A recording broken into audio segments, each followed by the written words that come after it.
Welcome back to the Exploring Life channel.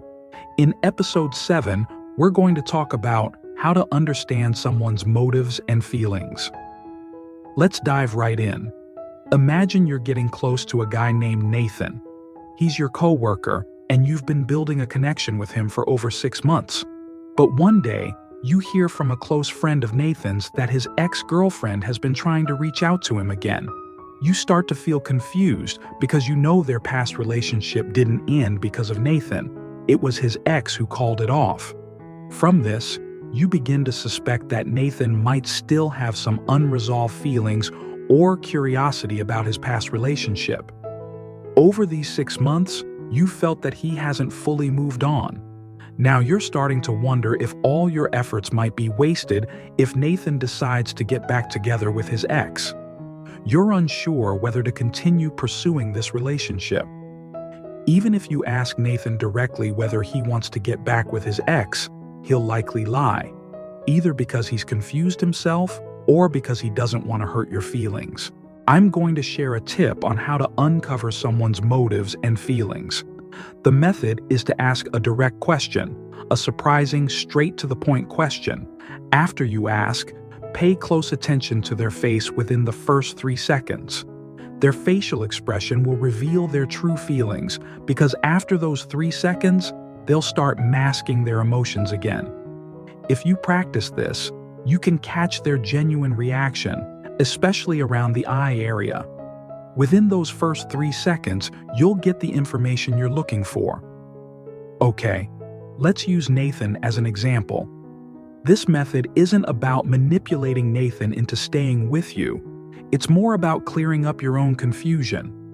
If you want to keep Nathan interested in you, you can check out my previous video about the pigeon principle, though I forgot the exact title. Now, imagine you're sitting down to talk with Nathan. In the middle of the conversation, you hit him with a direct question.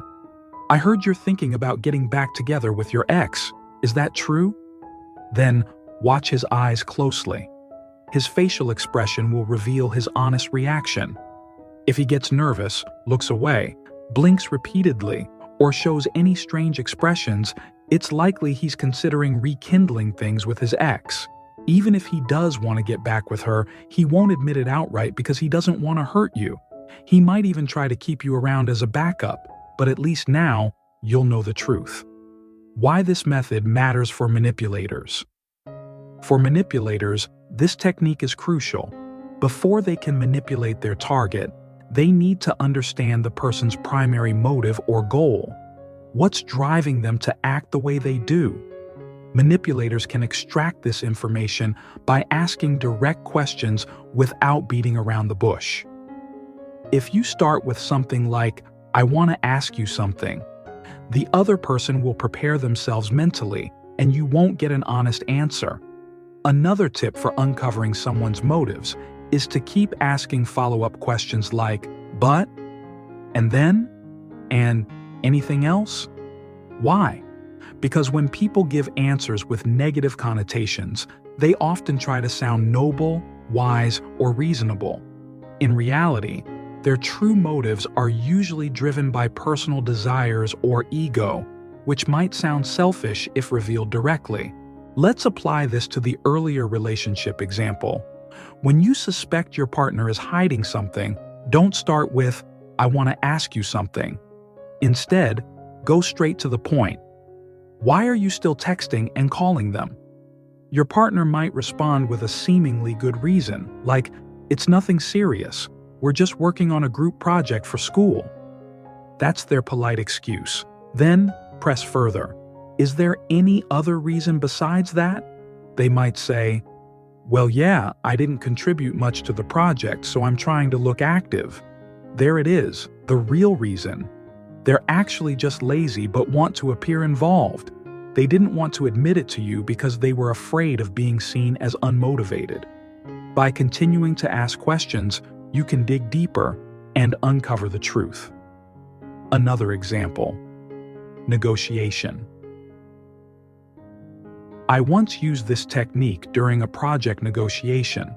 The other person's body language was positive, and I was confident the deal would go through. Plus, he had plenty of money, so I knew funding wasn't the issue. However, he didn't immediately say, "Deal."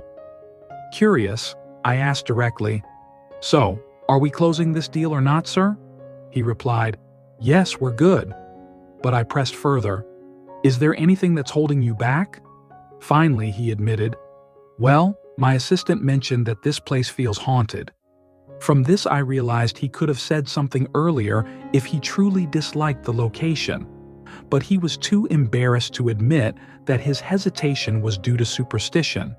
In the end, I offered an alternative location that was less strategic, and he agreed. Another relationship example. I also used this technique when convincing a friend who was hesitant about going on vacation together. At first, he complained about being bored with his routine, so I suggested, "Let's go to New York," but he refused. Yet, I knew he needed a break and secretly wanted to visit New York, so I asked, "Why not?" He answered, "I don't have the money." I doubted this because I knew he had savings. Plus, if money was really the issue, I could cover it. So, I pushed. There's got to be another reason. Eventually, he confessed. "Actually, my family invited me to join them for a hometown trip, but I declined. If I go to New York now, I'd feel guilty. My family would be hurt." So, the real reason wasn't about money. It was guilt toward his family. In the end, I proposed, "How about we plan the New York trip 2 weeks after your family returns?" And finally, he agreed. All right, that's it for today's life lecture. Don't forget to like, share, and subscribe.